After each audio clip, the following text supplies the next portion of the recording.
Okay, thank you. Good morning, everyone. So thank you for coming to our chant class for American schedule. Let's see, what shall we talk about today? I was just off the top of my head. Question? Yeah, go ahead, please. Feel free. Thank you. Thank you, Master. Yes. I remember one time someone asked that if it was okay to release captive animals that are kept in captivity. And I was thinking that I want to do it as well. But for example, let's say the birds, when they are in captivity, if we release them, they're going to die. Yeah. It's like we're releasing them to die. Right. That's my question. Is it okay to do it or... Thank you, Master. Good question. Life liberation, that's what we used to do a lot at Lu Mountain Temple. We periodically, especially like around the times of the Qis, 4 Qi and so forth, or major Dharma assemblies like Vesak, we would have a life liberation ceremony. And we found out that some of them couldn't quite make it on their own because they were born in captivity and they were never trained to survive in the wild. Okay, so I'm conflicted. I'm not sure what I'm supposed to do.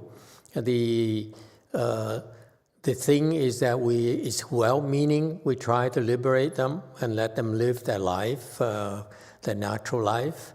And sometimes they can't survive. Even if, for example, in Lu Mountain Temple, there used to be some sort of eagle or hawk who would prey on the pigeons who were at the Lu Mountain Temple. Okay, and so as I'm talking, I thought about it, and I said, well, you know, the life liberating ceremony is more than just liberation. We also recite mantras. We also bestow blessings upon them as well as you. And therefore, even though they get in trouble, maybe they get harmed in some way, they're getting a lot of blessings, rebirth blessings, that will be better off ultimately. So absolutely. So definitely, if we feel like we should resume the life liberation thing, or you should do those things, I think it's beneficial for them. Let's do it. Okay? Yes, 8. Dạ, con thưa Thầy, như mình phóng sanh mà mình không có phóng tại đây Thầy, mà mình gửi tiền về Việt Nam để nhờ bạn bè hay người thân mua phóng sanh rồi cũng trì chú y như vậy thì nó có work giống mình có mặt không Thầy? Hay là... Okay. Hello, Master. So just like our liberating life here, but we cannot liberate the life here in America, but I usually send the money to Vietnam and ask my friend and relative to do the liberation of life and also reciting the mantra just like us here. Does it still work or not? Yes, absolutely. Any life liberation ceremony is helpful to all these living beings who get the benefit from it. Okay, so yes, but of course, it depends on who recites, who performs the ceremony, because it's not the same practically. Okay, it's beneficial, but the higher level Kung Fu at these people who perform the ceremonies, the more benefits go to these liberated animals. Okay. Yes, 1. Thank you, Master. I just like to voice a concern of a neighbor who lives around Lu Mountain. I think we might have done a ceremony like that right before relics, and the neighbor came and was talking to me and how she thought, oh, well, it seems like it's a really great thing to do, but then she noticed that some birds just were not unable to fly, and then they were getting run over, and then they were feeling very afflicted by that. Yeah.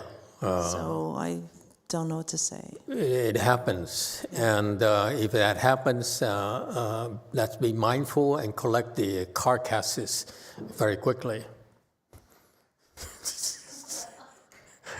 Well, you can't please them all, okay? And that's life. All right. Anyone else? Thank you. All your inputs are appreciated. We try our best. We can't let one person affliction stop the rest of the beings receive benefits. So yeah, there's always trade-offs. There's not much we can do. That's part of that's the nature of the beast. Okay. Also, we are today. We are getting a 100-inch TV. This is behind me is 85-inch, so 100-inch TV. So we plan to replace this one with that and see what happens. Okay. And as I'm looking at the configuration, I took the measurements and we put the same layout here. The view is going to be blocked. Okay, it's huge. So I'm thinking, maybe I'm just throwing ideas out there. What if we put it on the wall there and tilt it out just a little bit so that you here can be looking over here and you over there can be looking over there. So yeah, we can get two because it's the layout is much better. For something like this, actually it's blocking a lot of stuff behind it. Yes, too. We have, the reason I bring it up because we have a TV expert. Yeah. Thank you, Master. I'm so glad you're mentioning this. If you went back to the original proposal about 8 years ago, you would see that on either side, I had drawn in televisions on the side walls that could be tilted out, so not to obstruct behind you. So I agree. Yeah, so you tilt it out. Maybe there's too much an angle for you over here, but it's big enough for you to look this way. Correct. And you over here to look that way. It's meant to be the right side looks at the left, and the left side looks at the right. I agree. Thank you. See, great minds, that's what great minds meet here at Way Mountain Temple.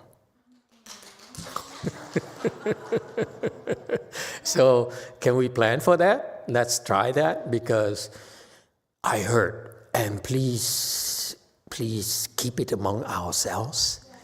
There's a 20% tariff increase very soon, and next year could be 60%.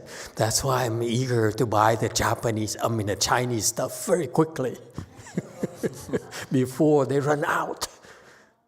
Yeah. If the current inventory runs out, that's it, folks. It's 60% increase. That's humongous for us. 2024 is the year of purchasing items that we don't make in America. Yes. So that's why, can we get like a bracket there, and we can mount it there and kind of tilt forward a little bit? That would be the design, yes. Yeah, please. Let's do that and raise it so that a person about 10 foot here can stand here and not be blocking the thing. Okay, 6 foot, too bad. Okay, so you put up 5'10", okay, and make sure you sitting there will be able to see it. Okay, all right. Very good. Thank you, everyone. Let's take care of that. Okay, I'm excited because 100 inch is the way to go. In the future, we'll go up to 120. We're gonna be a video kind of Dharma assemblies. All right? Okay, very good. Thank you. See what else? Okay, and also, I also would like to make it official that we strongly urge you to practice Chan every day and coming on the weekend here is extremely beneficial for you, because this is the foundation of your well-being. If you don't take care of your well-being, no one can for you. Okay? And in particular, not just the physical well-being, but your mental well-being. That's very, very important. Okay? And it's something you must do yourself. Okay? And here at the American Mahayana Chan, American Chan, we train you on how to take better care of your health. All right?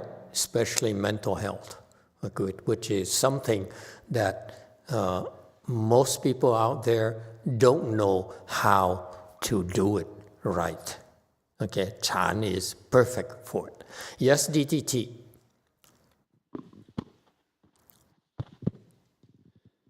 Thank you, Master.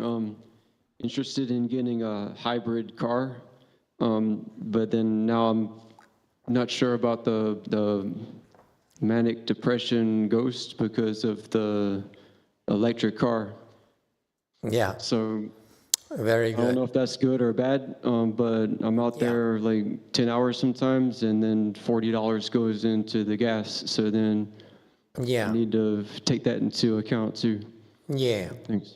Yeah, okay. First of all, I want to reiterate, stay away from Teslas. I feel so much better now. I made the wrong bet recently against Tesla. I got a bloody nose. Anyway,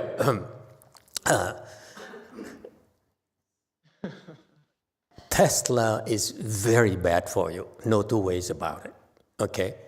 Because the big battery there underneath the floor, the whole floor, the car, is very, very bad for you. In particular, if you have mental issues, you're mentally unstable, it saps your energy and messes up your mind, okay? It makes you very vulnerable. So please stay away from those Teslas or the BYDs and so forth. Okay. However, the hybrids. Okay. I've been on pure EVs and the hybrids. The hybrids are fine. They don't affect you that much. Okay, unless you go on several days or something, you sit there for 24 hours a day and so forth, then you begin to feel it. But your body can recover from the smaller batteries that hybrids use. Okay, so it's okay to go hybrid. Okay, however, economically, hybrids are not worth it unless you only do mainly city driving.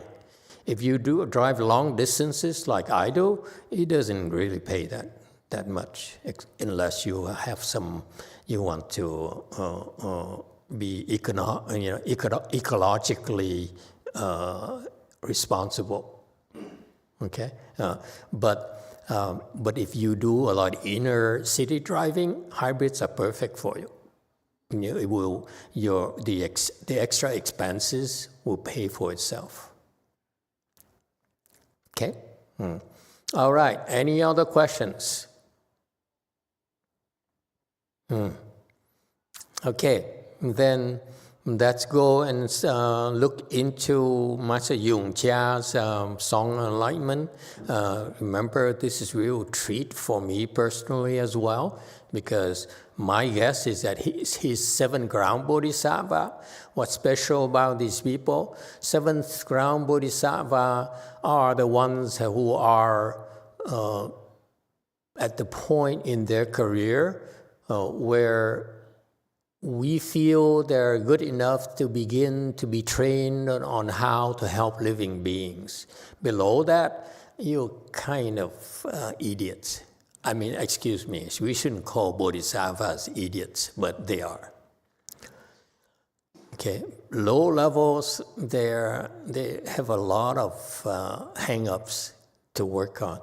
But at 7, like Master YongHua, I feel, he's malleable and he's receptive enough to be trained. Okay, and so he's a very special case where he tells us his state. So it's very important to look into him, to what he sees, how he feels about things, because he's revealing the level of his wisdom, okay? And so we can learn a lot from that. Why? Because you're not 7G.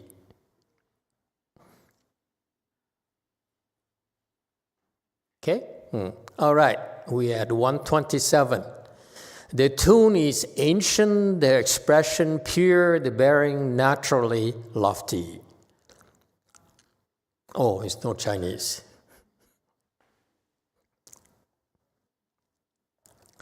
Okay, and this is, I kept the original translation to show my appreciation and sometimes beat up on them a little to sort of tell them you're not quite there yet. This is all messed up translation, okay? So I couldn't understand it, I couldn't explain this. So I asked my Chinese disciples to do some research for me, and I said, what does it mean, this Chinese expression here? 调骨神经,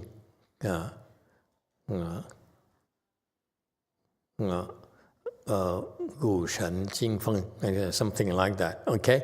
And so this expression here is a Chinese expression, and it means that they are dignified and lofty.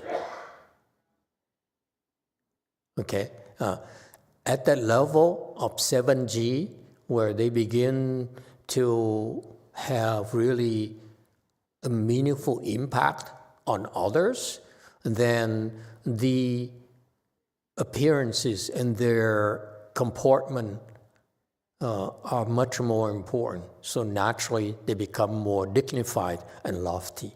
And it's based on the fact that they, inside their minds, are very noble, and they maintain their integrity.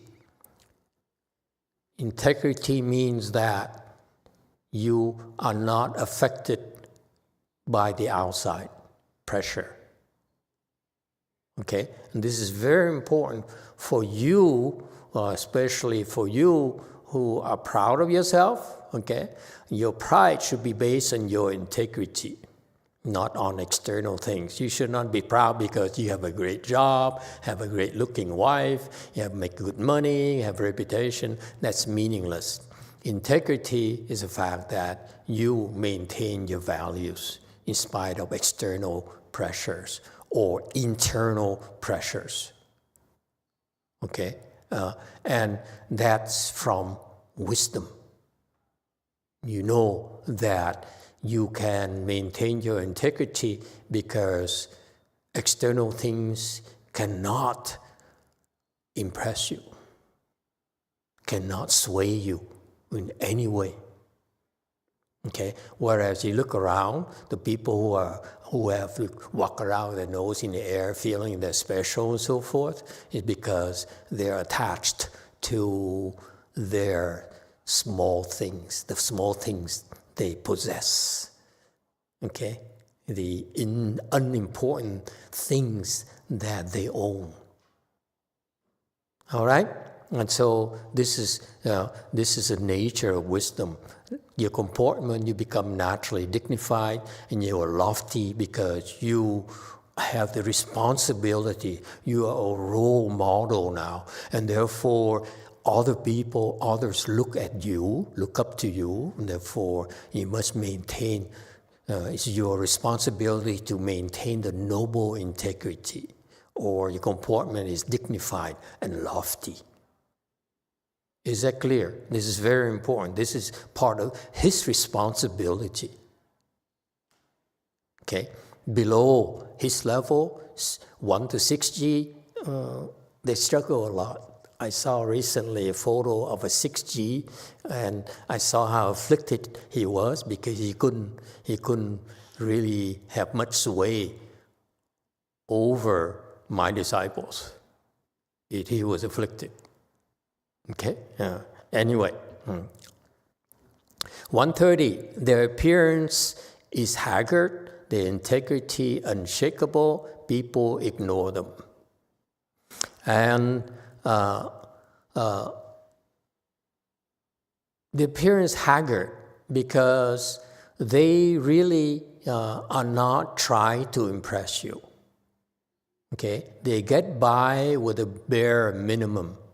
Okay, remember, this is at the 7G level. Again, higher level is different, but at his level, and since you below 7G, then you should use this as your criteria of success first. And then when you get to 7G, then I'll teach you how you should adjust your standards, your criteria, in order to move up to higher planes of existence. All right? So don't say, I don't want to learn about 7G. I only want to learn 8G, 9G, 10G, and so forth. I say, you can't learn. It doesn't mean anything to you. Okay? And so the appearance is haggard because they thin, they don't overeat, and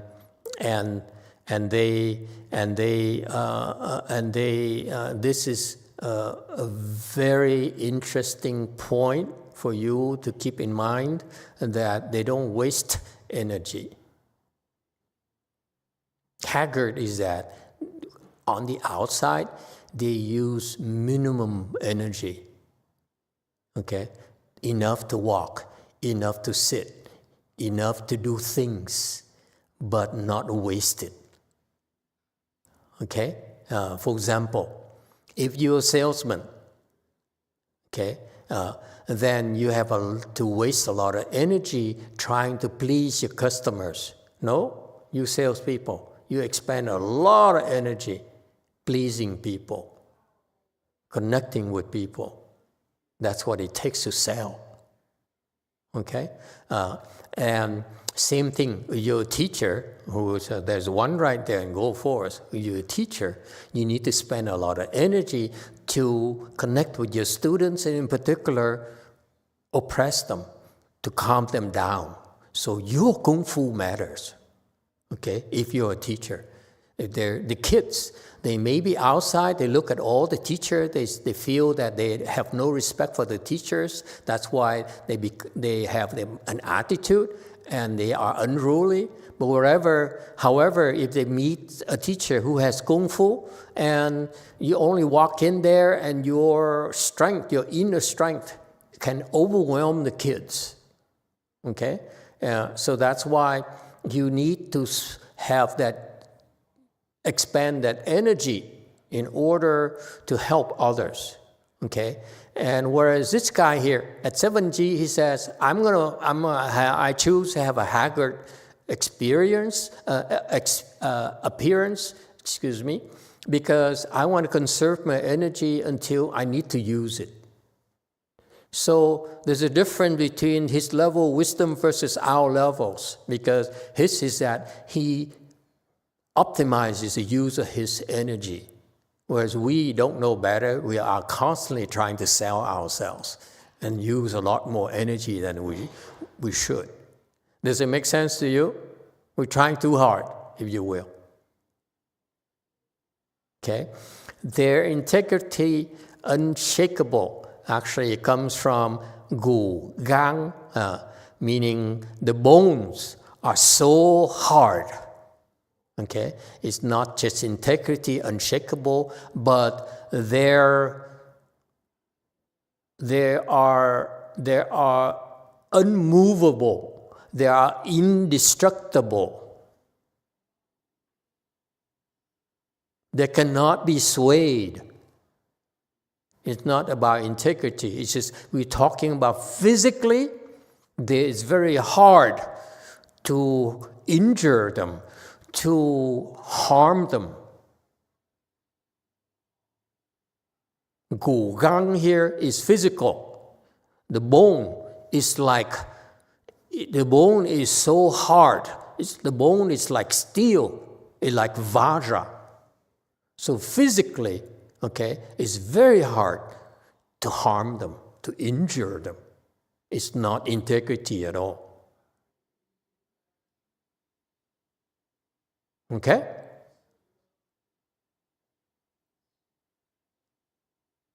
And because it's important, because at their level, okay, 7G, they need to help a lot of people, and therefore they need to become stronger and stronger.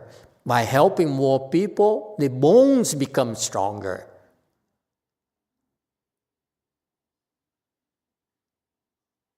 Yes, one. Thank you, Master. Just to clarify, you said it's not integrity? It's really not integrity. It's actually the bone as bone like vajra.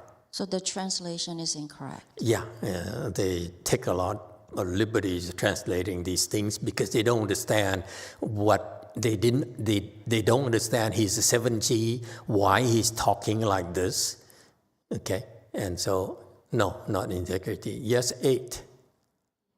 Dạ thầy, mình làm sao để nới rộng năng lượng thầy? Hôm nãy thầy nói. Master, last time you mentioned about how to expand our energy to others. I just want to ask, how do we do that? Empty what? Expand our energy to help others. Don't worry about it yet. Don't try to help others yet. You help others right now, or you can't really help. It's too soon to try to help others. Dạ không, con muốn hỏi là làm sao để nới rộng năng lượng, giống như nãy thầy nói, cách như thế nào? In order to increase your potential, your capacity, your strength, it's samadhi. You measure it. We measure it in our world by samadhi level. You cannot fake it. If your current level of samadhi, you are here. Doesn't matter. Okay, your bone can be this hard only. Okay, meaning that someone higher level than you can break your bones. 7G is very difficult to break the bones. Why? Because it's much harder than the 1 through 6G, because the 1 through 6Gs cannot help as many people. This is something that you don't understand. The more you help people, the harder your bone becomes. That's the secret. You want to get harder, you have to help others.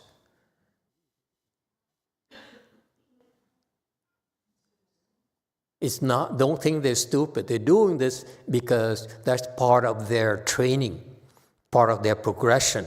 In order for them to get higher, they need to help others. And in order to help others, the bones will become stronger and stronger and stronger. Professional secret. Dạ, còn ngồi thiền thì sao thầy? Có phải nó cũng cứng xương vậy? Yes, when you meditate, your bone becomes denser. Okay? But it's not more than that. When you say Gu Gang here, is actually, I've just revealed you a professional secret. Gu Gang here is like taekwondo. You hit your hand against the board. Your bone becomes harder and harder. Okay?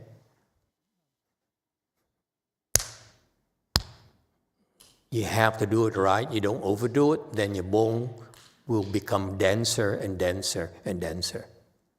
So this is helping others. Because you help others, it's a lot of energy and a lot of suffering. When you use this to hit the board, it hurts. It's not free. To help others, you have to pay the price. And because you do that, your bone gets harder, gets stronger, gets denser. Okay? Bodhisattvas have to suffer too in order to improve. Yes, one. Thank you, Master. At what level can we help others, and then how do we do that? You try to help others. For example, in our environment, I send my disciples out, our monks and nuns and lay people out to teach classes. That's helping others already. So you're helping others within your own capacity. That's what we do. You cannot wait until you're 7G to really help others, okay? Because then you never make it to 7G. If you say, you know what, Master says I can't really help, so I'm not going to help until I get to 7G. But you don't help right now, you will never get to 7G. It's a catch-22. Yes, 2. You see, 22. Thank you, Master. I'd like to share an experience I had earlier today at Temple during the intro to meditation class. And it was my first time sitting with Venerable XL. And his presence I found to be very calming. And after stretching for a few minutes, he asked to sit for 40 minutes if we could do that. And so I said, okay, sure. And 50 minutes later, I asked him, has it been 40 minutes yet, Venerable? And he said, no, we were stretching for a long time. And so I just wanted to say thank you, because I felt like I benefited so much from being around him, and I saw others in the room do things that maybe they didn't think they were going to do when they first started. It was very impressive, and I'm very thankful for it. Thank you for the feedback. Very good. DTT.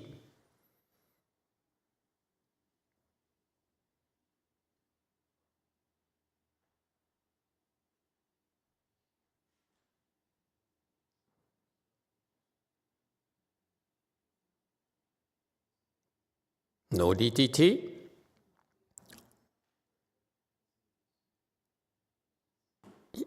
We can't hear you. Go ahead, Chung. Use sign language.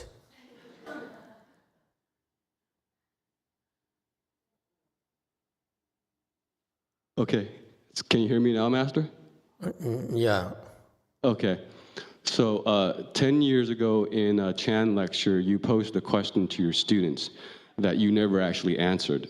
You asked them, how is concentrating on your navel and reciting the Buddha's name being one-pointed? You asked, isn't it two-pointed? And I was listening to the lecture, and I was hoping for you to give the answer until the very end that you never did. Could you point out how, even though we're concentrating on the Dantian and reciting the Buddha's name, it's not two-pointedness, but actually one-pointedness? I never gave the answer? No. Well, you did say at the very end, hey, I have something to tell you guys, turn off the tape. So I don't know what you said after you turned off the tape, but you never gave the answer while it was recording. Maybe I didn't know the answer.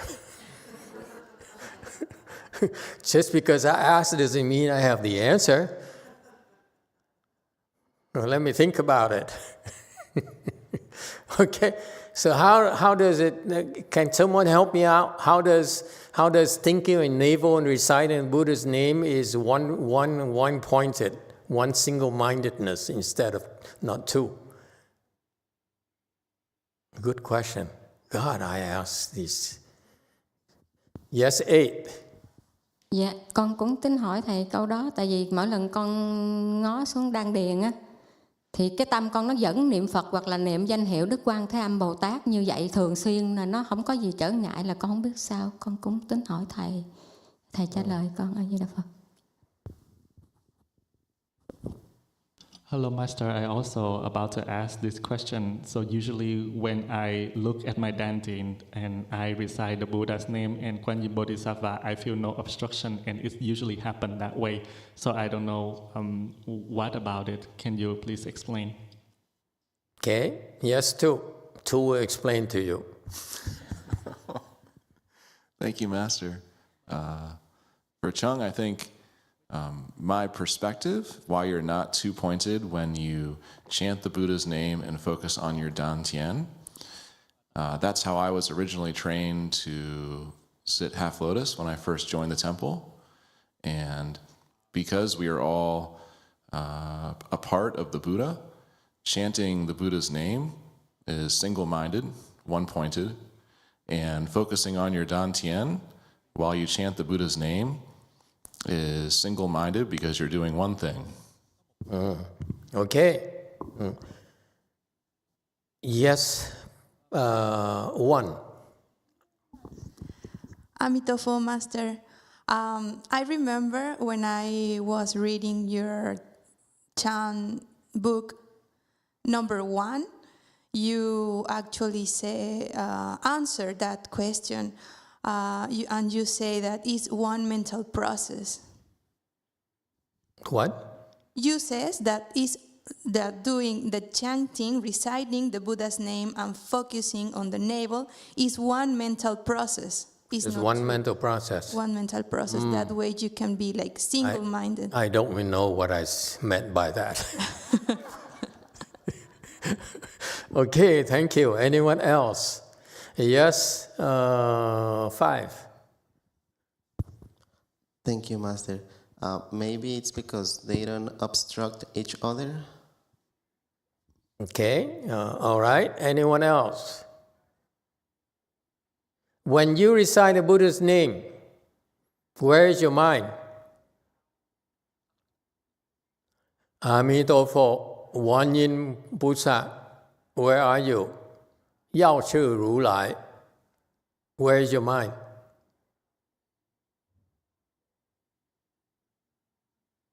One. Hopefully in your Buddha nature. In your Buddha nature. Where is that Buddha nature?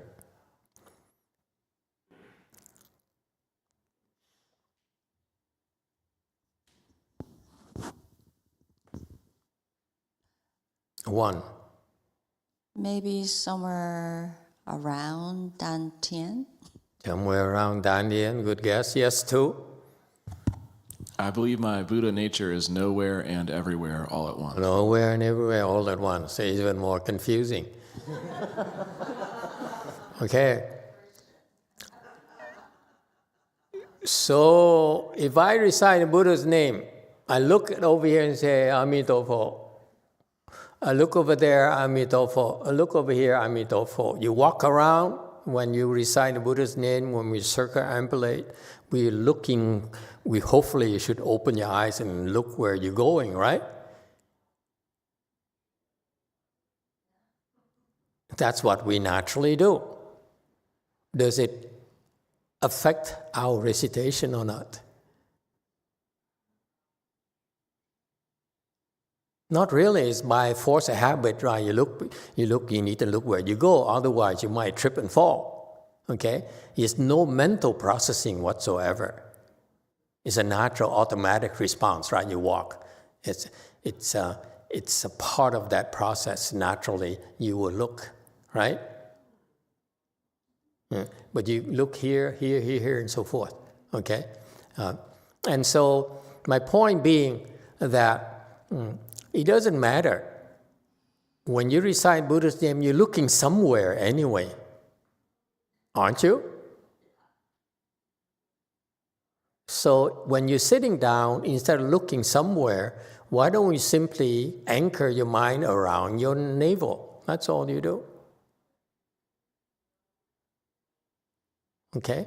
And so that process there, you park your mind in the navel and recite, I taught you, recite the Buddha's name to your navel. Okay? That's what you mentally do. Emitofuo, Emitofuo. There is a object here, because that's what your mind is used to thinking. Your mind, when your mind thinks, it has an object. When you say Emitofuo, okay, naturally, when you do Emitofuo, actually, you are actually having Emitofuo somewhere on that, over here, over there, where you're walking. It's a natural mental process for you. So instead of letting your mind wander, I taught you to Emitofuo to your navel. Keep on doing the same thing, okay? And you naturally become single-minded. That's all. Too much thinking, too much processing. Just do it. You do it, and then it will naturally your mind becomes single-minded. All right? It's a technique, that's all. You do it, you just listen to it, listen to the instruction and do it without thinking or trying to understand too much, then you will get it. But if you start, like most people do here in the modern era, 21st century, they want to understand first before they do anything, okay? They only slowing themselves down, that's all. That's what happened to me. I wanted to understand everything. I wanted to make sure I'm doing it right. Okay? And it slowed me down because of it. Whereas you simply trust that the instructions work for a lot of people before you already, and therefore you follow it, then it will work for you too. That's all. Keep it simple. Don't try to understand too much. All right? God explained to you, all your explanations are not incorrect. But if you do that, then you cause more thinking in people, more processing. Instead, I'm trying to simplify it for you. All right? Just think of your Đan Điển, recite your Đan Điển, that's all. All right? All right. And back to 131, people ignore them. This is another aspect of 7G that's very interesting. People ignore them. What does it mean? Instead of us trying to draw attention to ourselves, the 7G wisdom, the Bodhisattva at the level of 7 ground, they don't want to be noticed at all. When they walk by you, they don't want you to even notice them. And that's a skill, by the way. Can you remember? Appears haggard, okay? They don't pay attention to their appearances, but more importantly, they minimize their energy. And this is what Master YongHua excels at doing. Even though he's much higher than 7G, but he excels at minimizing his energy. His use of energy is so precise. I'm so impressed by him. Compared to all the other monks I met, what he uses is only enough, okay, the exact amount, and that's it. Nothing wasted. Very deliberate use is energy, so that's appearance haggard in that sense, is that he used only enough energy to live, if you will, to walk, to sit, to talk to you, okay? The precision is incredible, okay? So the haggard here is that you don't waste energy, and that's why when you're not wasting energy and they walk by, you look at them, they look haggard because they're not wasting energy. But when they turn to you and talk to you, all of a sudden you see a different person. And that's efficiency. Okay? That's how you don't waste your life energy, especially when you get older, or especially when you are sick, like Master YongHua. You need to conserve energy to fight your sickness inside. Can't afford to waste it. Because the more you fight, the longer you live. But if you expend a lot of energy, then here, inside, they are proliferating. All right? So that's why appearance haggard. People ignore them is a mental state, meaning that don't pay attention to me. Unlike us here in America, me, I'm important, like me, respect me, okay? That's important to people. They need attention. They need to be liked. Whereas here, the guy walks by and you don't even notice him. He looks so plain. He looks so nothing special about him, nothing worth paying attention to. Okay, so even though he's haggard, okay, meaning he looks so like he's barely alive, but when he walks by, you barely notice him. And so there might be a little bit of contradiction here. You're haggard, you draw attention to yourself, okay? But people ignore them. Is that I would tell you this, he's not able to do that. He cannot be both haggard and people ignore him at the same time. It's not possible for him. Okay. However, now I'm pointing out to you, his mindset is that I'm not important. It's not about me, if you will. The rest of you is about you. Isn't it right? Me, I'm important. For him, I'm not important. It's never about me. That's his attitude. People run bugu. Everyone, no one pays attention to him. No one notices him. And that's wisdom. Have you thought about it? The people who keep on demanding attention and say, help me, or pay attention to me, I'm important, especially like people here in our 21st century, I'm important, okay? Especially in the Western culture, we worship the individual. The individual is important. People wisdom are just the exact opposite. They don't want to draw attention to themselves.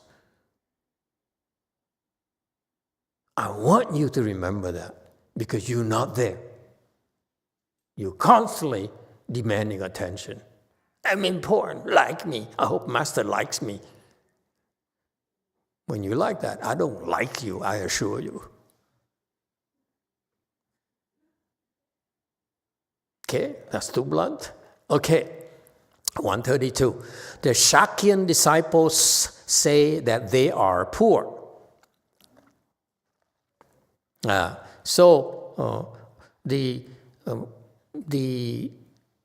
You talk to it doesn't happen nowadays anymore, but in my teacher's generation, not my generation, we are lost already. We're the lost generation. I think we're the first one to be considered lost generation. But my teachers, Master Srinivas level, they all often call themselves this poor monk. Okay, and so that's why because they often say that this poor monk here and so forth. This poor monk. They don't say me. They don't say I. They say this poor monk here is really grateful for your fruits offering, for your red car offering. Yes, one. Thank you, Master. We have a question here from Tho Hugh. That's Tho and then Hue. Master, I feel a crawling sensation under my skin. It's itching. I rubbed it. What is that experience? Thank you. That experience is that you have something called crawling skin. Okay? And it's a good thing. Don't rub it, please. And it's no big deal. All right? Eventually it will go away. If it itches, that's a good thing as well. You have something called crawling and itchy skin. Okay, so why would people refer themselves as this poor monk? And Master YongHua says, they are indeed poor in body, but not poor in the way. Okay, and this is actually words of wisdom. He said that don't be fooled. Those people who say this poor monk, especially the older monks used to say that. Okay, they mean that what they mean is that they live in poverty. Because nothing more dangerous for you cultivators is to have too much money, to have more money than you need. And some people are saying, but I need more money to get more plaques. Except for that. Sorry. Okay, there are always exceptions. But besides that, okay, you should be poor. Okay? And so the point here is a very important point. When you cultivate, preferably, you should live in poverty. You should not be too comfortable. Okay? If you're a creature of comfort, you demand comfort all the time, it's an attachment of what? Attachment to the body. It's so fundamental. If you constantly ask for, here, especially here, a nice bed. You go to a hotel, you want a nice bed, don't you? I went to hotels, I pick ones which has nice beds. Okay? Yeah. And the nicer, more expensive hotels have nicer beds. No two ways about it. Okay? It's an attachment. All right? And then I also personally have an attachment to nice bathrooms.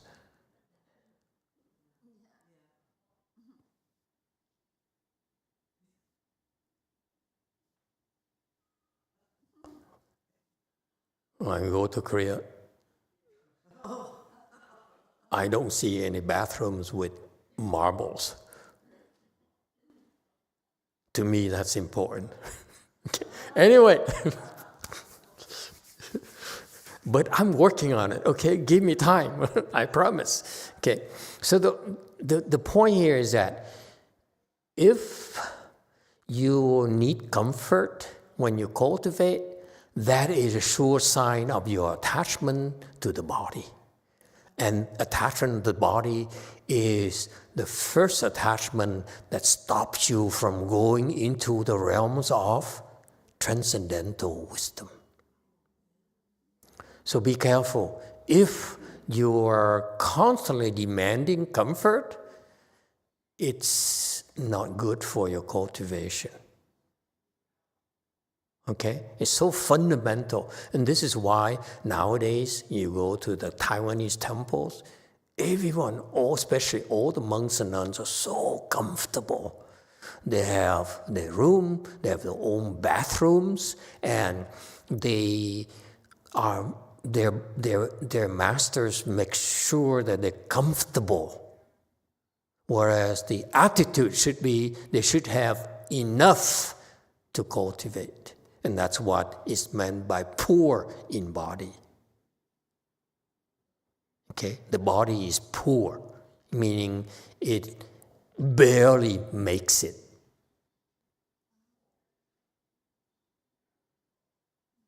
If the body is poor, can you afford to get foundations? Huh? All right? And so that's you see, so after he became enlightened, Master YongHua said, I like this, actually. So this is a confirmation for you. First, you become poor. He says, the Shakyamuni disciples, remember? Okay? The Shakyamuni disciples, they say they're poor. Indeed, they're poor in body. And so he says, this applies not to him, but to all the monks and nuns. Okay? And this is why in our world, this is what I learned from Master YongHua. Master YongHua, when you become a monk and nun, you get zero money. So you're really, really poor. Okay? And let me tell you, it's not funny. Because at times I needed to mail something, I had no money, even to buy stamps. So can you see me extending my hands, can I have some money to buy stamps? I said, hell no, so I don't mail things anymore. Okay? So that's what I learned. I said, that it's pretty bad, you know. And so I try to help you maintain your dignity by giving you a small stipend, enough for you to buy small things, ice cream, razor blades for you to shave your legs. Okay? But not enough for you to splurge on yourself. Okay? So we changed a little bit. We adapted a little bit because it's important for me, for you to maintain your own dignity. But not enough for you to say, have a luxurious life. Okay? So it's better for us to cultivate when you're poor. So that's why when you come to the temple during a chanchi, during the weekends and so forth, we provide things for you so that you have enough, but not to the point where you want to stay here forever. That's no good either. Then you make us really, really poor. Okay, so the point here is that when you cultivate, you want to get by with the bare minimals, bare essentials. Okay? But not poor in the way. Oh, it's 11 already.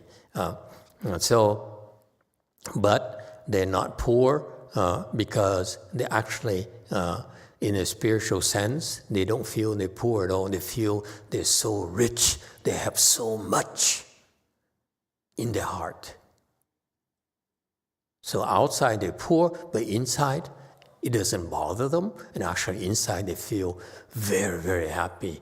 They feel not lacking in anything at all. That's a study in contrasts.